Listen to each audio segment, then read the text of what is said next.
The general idea is you attach this rotating box onto the side of your chainsaw, and then the box snaps down over a 2x4, and then as the chainsaw runs you can pull it along like this and it will cut a flat spot into a log, and thus you turn your log into some usable lumber. This is a chainsaw video, so blah blah blah, safety's the most important thing. Don't do anything that I do, you know, it's your own responsibility. Also, I'm sure that your mill is the greatest and your chainsaw is the best one you can buy, but this is the smallest chainsaw I own. It's probably the smallest chainsaw you can buy, and that's because it has a thin kerf and it's really lightweight. Also, everything here is just 2x4s and quarter 20 bolts, real cheap, some drywall screws. I didn't even have to run to the store, because the main idea here is that it's not rocket science. It's just putting a flat spot on a log like people have been doing for a bazillion years. Apologies for the combative attitude, but some of you see a video like this as an open invitation to give me advice. The first time that I ever milled a log, I just used a circular saw, cut from both sides, and then a big long sawzall blade to connect the two cuts together.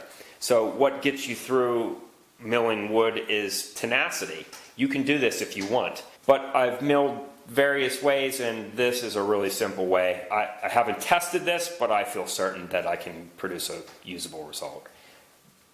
Why am I confident? Because I can do it without any jigs. With some practice, you can freehand well enough to run your board through the planer and get away with it. I'll be using an MS-170. It's really lightweight, really cheap. As I said, makes a thin cut, and I have the chain extra sharp, so it should rip right through really quickly. And if it does take a little longer than a larger chainsaw would, it's worth the price, because I'm able to work longer because I can hold this lighter machine for a longer period of time. Here's the chain I'm using. It's not the type of chain that's made with a 10-degree angle. It has a 30-degree angle. Yes, I'm aware that there are chains that are better suited to the purpose, but that's not the type of chain that I'll be using today. Okay, so you understand that this rides on a 2x4 rail that can be any length. I'm going to remove this for clarity. Dimensions first, quickly. It's 12 inches total. The 2x4 blocks are 5 inches each. The plywood is 1/2 inch plywood ripped to 2 3/4 of an inch. The drywall screws are 3/4 of an inch down, located at 1 4 inches from each end. The holes drilled through for these bolts are 1/4 inch holes, and they're 3/4 of an inch down, located at 6 inches, which is the center of the jig. The wooden washer things are just cutouts from a 2-inch hole saw. It's worth noting that if you're making some, you should make some of various plywood thicknesses, and that way you can adjust if you change the bolts for different blade clearances, different thicknesses of cut. I saw somewhere somebody had heated up a nail and put it in the drill press in order to reduce the temper enough on the bar to be able to drill through it easily. I tried it, it didn't work. Don't waste your time. Just drill with graduating sizes of drill bits. It's just like any other hard piece of metal. I drilled a 1/4 inch hole to accept the 1/4 20 bolt. The way that you're looking at the jig now makes use of 2 3-inch bolts like this. Here against the bar, I used a brass washer in case it spins, just because brass is a softer metal. And what connects the 2 3-inch bolts together is a coupler nut here in the middle. Then there's a jam nut on each side to prevent it from coming loose. Why didn't I just use one long piece of all thread the whole way through? In a word, deflection. This bends more. It's just not as rigid as the solid piece. Also, the threaded rod will make more slop in the hole back here around the bar. It's better to just have solid material. Deflection is also the reason that I didn't just use one bolt to the inside. when you extend it all the way to the outside of the jig, you cash in on the diagonal strength of the entire wooden fixture, and it ends up flexing a lot less. Take a look. Notice how they move together. If I used a bigger chainsaw with a thicker bar, there would be even less deflection, but I can tell just from having used the chainsaw a bunch that this is rigid enough to make a reasonably straight cut. Yeah, put your money where your mouth is and get to the cutting, right? Even if it fails, I'm still going to post this, and then you can learn from my mistakes, hopefully. Okay, so I've rotated it 100 times and nothing's come loose. That's why I switched over to the coupler nut with the jam nuts, because something has to rotate somewhere for this to rotate, and you want a low friction spot to allow rotation to occur before one of the bolts comes loose. We don't want that to happen. So it seems like in this jig, it likes to rotate right there. And so I'm thinking of making a washer out of some plastic milk jug, and then that'll give me a really low friction spot there.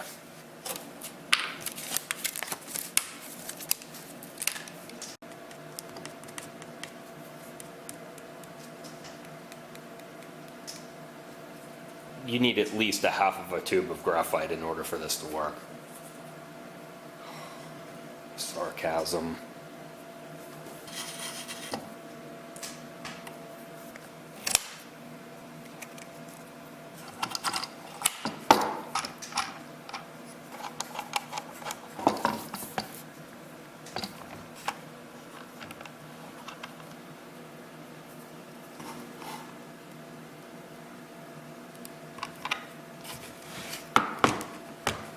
That is nice and tight.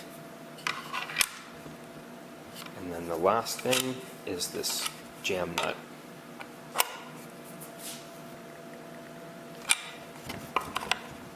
That feels solid and smooth. It just feels right. Well, as right as this can feel with chainsawing with a chunk of 2x4 attached to it. Also note, because you might not be able to make this out on camera, but I sanded this really smooth, all the inside faces that will ride against the rail. And speaking of the guide rail, let's prepare that right now. It's nothing to look at cosmetically, but it is quite straight. The material we produce can only be as straight as the board that we're using. But it's also pretty rough, so I have a piece of granite floor tile here with sandpaper on both sides.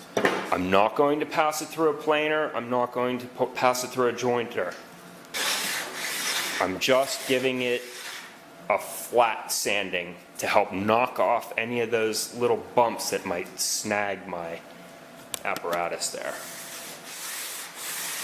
I'll do this to the top, this side, and this side. The bottom goes against the log, so it doesn't matter. So far, so good. That made a big difference, but watch. You can see a couple spots where it catches, especially here. So a little more sanding to do right there.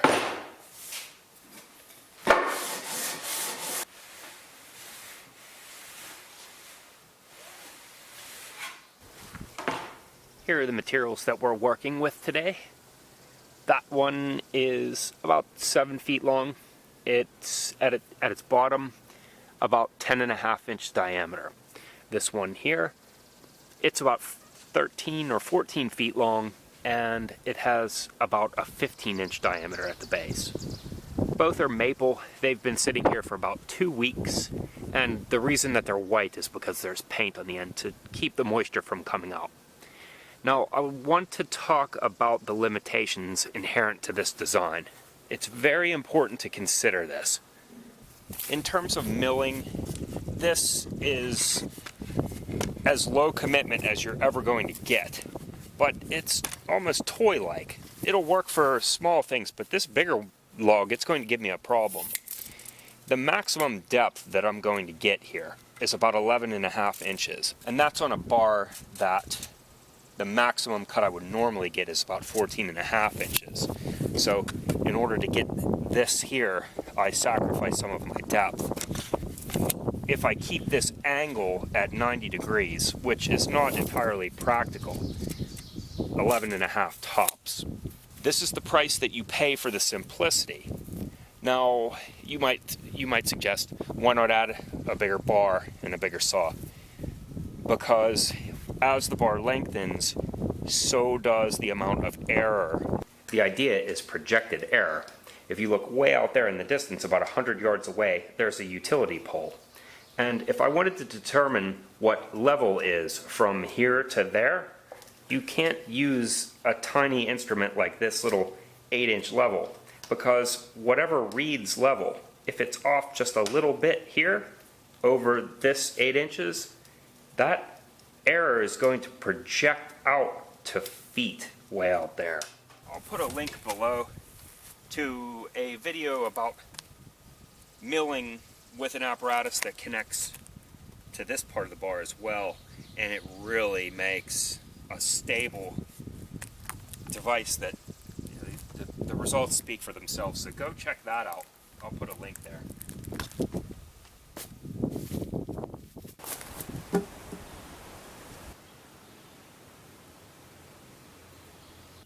These first few cuts are just depth cuts. It makes a groove that I can just rub away by turning the chainsaw sideways.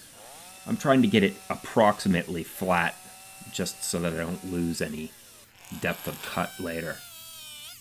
The board was just fastened with 3-inch screws. Nothing fancy, just make sure it's stable. Oh, I should also mention that I really wish I would have used the draw knife to remove the bark, because bark does dull your chain. But I tried using it on a similar log, and it just wasn't ready yet. Logs are funny that way, where there's this time where the bark just sort of peels away, and if it's too difficult, then it might not be worth the energy.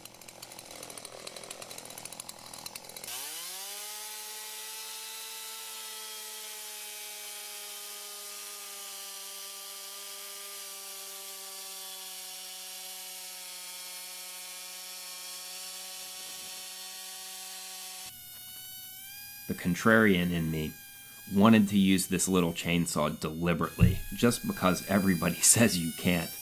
It's my favorite chainsaw. I can't help it. I have a larger one, and I just go back to this one again and again. It's inexpensive, and I abuse it, and if it breaks, I'll buy another one. It's not a problem for me. There's another consideration, though. I have a 20-year-old back injury, and so a lighter chainsaw is really worth it to me. Results? Really nice. The one flaw was down here, and you can see there's about a 1/4-inch lip right there, where the bar kind of went out, but the good news is I did it because I was rushing it. I was getting excited, and I could feel and see that it was happening. So I think there's material there that I could just go over again and fix it up. I'll give it a try. Note that the best result happened when I kept it stationary at something like 30 degrees and just held still as long as I could. Starting and stopping for the camera footage definitely caused problems. If I had my way, I would not record this.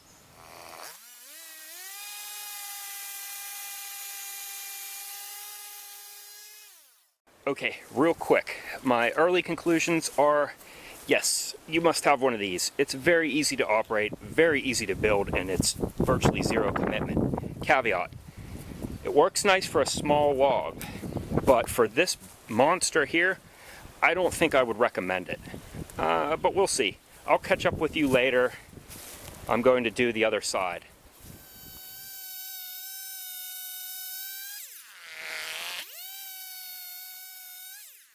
Okay, this one went not quite as well. I was able to do a little bit better down here, but I had chain problems at the beginning, so I swapped out. I gave it a sharpen first. It still didn't seem to do well, and then I gave it a new chain. Updated conclusions. This little chainsaw is too small. Yes, it can be done, but it's not very practical. You can do it if it's the only thing you have, and especially on a smaller log like this, but maple pushes the limit. All told, this is a success, but it's not ideal.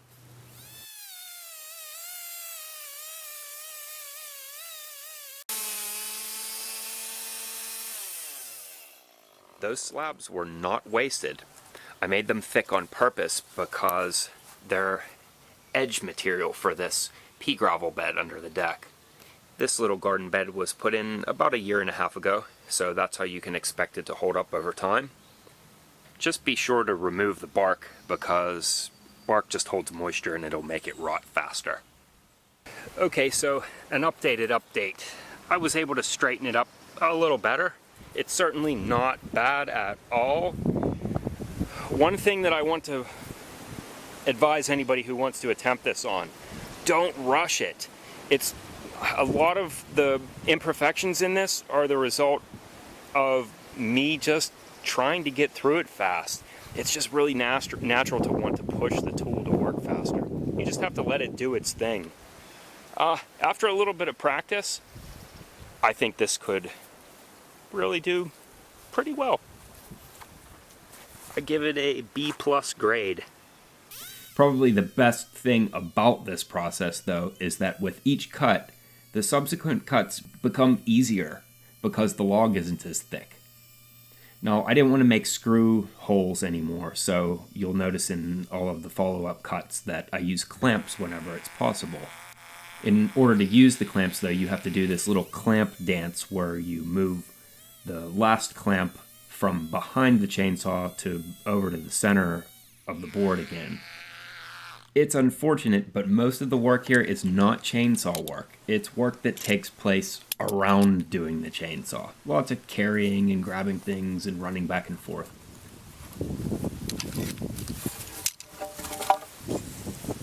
About 15 seconds from now, it is pouring rain. More on that in a bit. What I'm doing here is using a circular saw to make a cut on each side of the board. And the idea is to cut the remaining part in the middle that's holding it together on the bandsaw. It's not the best way to do it. In fact, to be honest, it's awful. But I wanted to show that there are multiple ways that you can skin this cat. And also, at least in theory, it's not a bad idea because it makes a much thinner kerf. Also, it's nice to just mix up the task because it gets tedious making so many chainsaw cuts.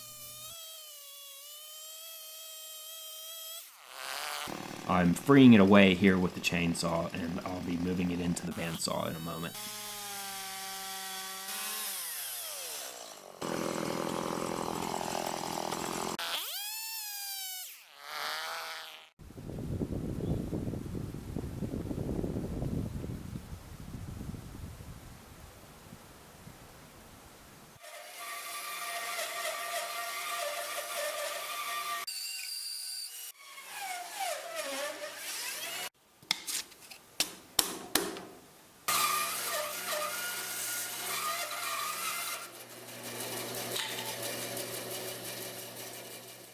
It kept raining and I ran inside with all my tools. It was pouring on us, and when I set my chainsaw down and turned around to get more tools, it caught me. So it's been a rough day. Lots of bad luck. This is my first mated pair. I did one that's rough cut 7/8, and that one's about 1.25 inches. I don't like the bandsaw method. It's pretty awful. I put a circular saw cut on each end, and the cuts rarely ever line up perfectly. So look what I have. It's within the realm of what you can fix with a planer, but I just wish it were a little bit better given how much work it is. For the remaining 3 boards that are left on that beam, these 3 boards here, I'm just going to use the jig. I like the chainsaw jig much better. It's faster and easier, and the cuts really aren't bad. With a little bit of practice and some patience, you get a pretty nice result. From the edge of your guide rail, you have 1/2 of an inch for plywood and 3/4 of an inch for that plywood spacer before the kerf of the chain starts.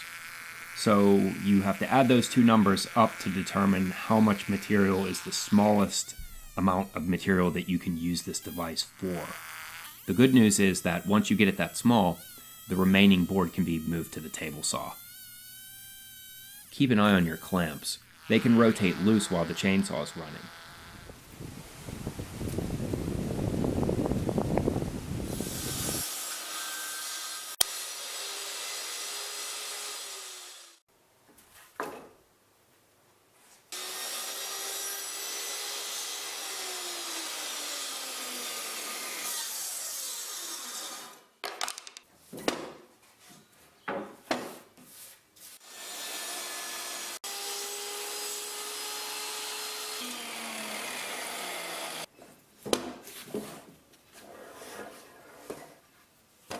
All of that for 7 boards.